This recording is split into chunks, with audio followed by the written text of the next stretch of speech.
était l'un des principaux motifs qui ont mené à la mise en examen puis à l'incarcération de Cédric Jubillard suite à la disparition de son épouse Delphine dans la nuit du 15 au 16 décembre 2020. Appelé par l'homme en pleurs et très inquiet de ne pas avoir de nouvelles de sa femme. Les enquêteurs étaient arrivés vers 5 heures du matin au domicile du couple à Cagnac-les-Mines. Une fois sur place, les gendarmes entendent la machine à laver en route et demandent à Cédric de l'arrêter pour vérifier son contenu. À l'intérieur, la couette sur laquelle dormait Delphine, qui, en raison de leur séparation, s'était installée sur le canapé. Au moment de cette découverte, Cédric avait alors expliqué avoir lavé la couette car ses deux chiens l'auraient salie. À l'époque pourtant, le procureur avait souligné que laver une couette n'était pas la première chose à laquelle on pense lorsqu'on déclare la disparition de la mère de ses enfants. Un fait troublant qui a été totalement manipulé par les médias selon Séverine, la nouvelle compagne de Cédric.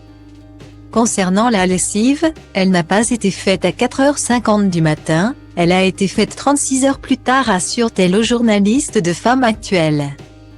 Les avocats de Cédric eux-mêmes ont dit que les éléments avaient été présentés de manière fallacieuse. Ce n'est pas pour rien, ajoute l'aide-soignante qui a rencontré Cédric le 15 avril dernier lors d'une battue dans le Tarn.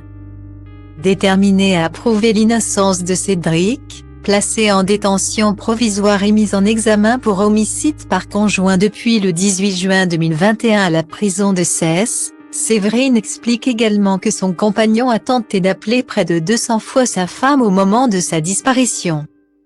Selon elle, la vérité a été amplement déformée et le coupable de la disparition de Delphine court toujours. De leur côté, les enquêteurs avaient indiqué que le père de Louis et Delia, placé depuis chez la sœur de Delphine, aurait fourni de nombreuses explications contradictoires et mensongères. Notamment sur l'amant de Delphine avec lequel elle souhaitait refaire sa vie. Récemment, il a également accusé un ouvrier d'être responsable de la disparition de son épouse. Retrouvez l'interview en intégralité sur le site de Femme Actuelle. Cédric Jubillard reste présumé innocent des faits qui lui sont reprochés jusqu'au jugement définitif de cette affaire.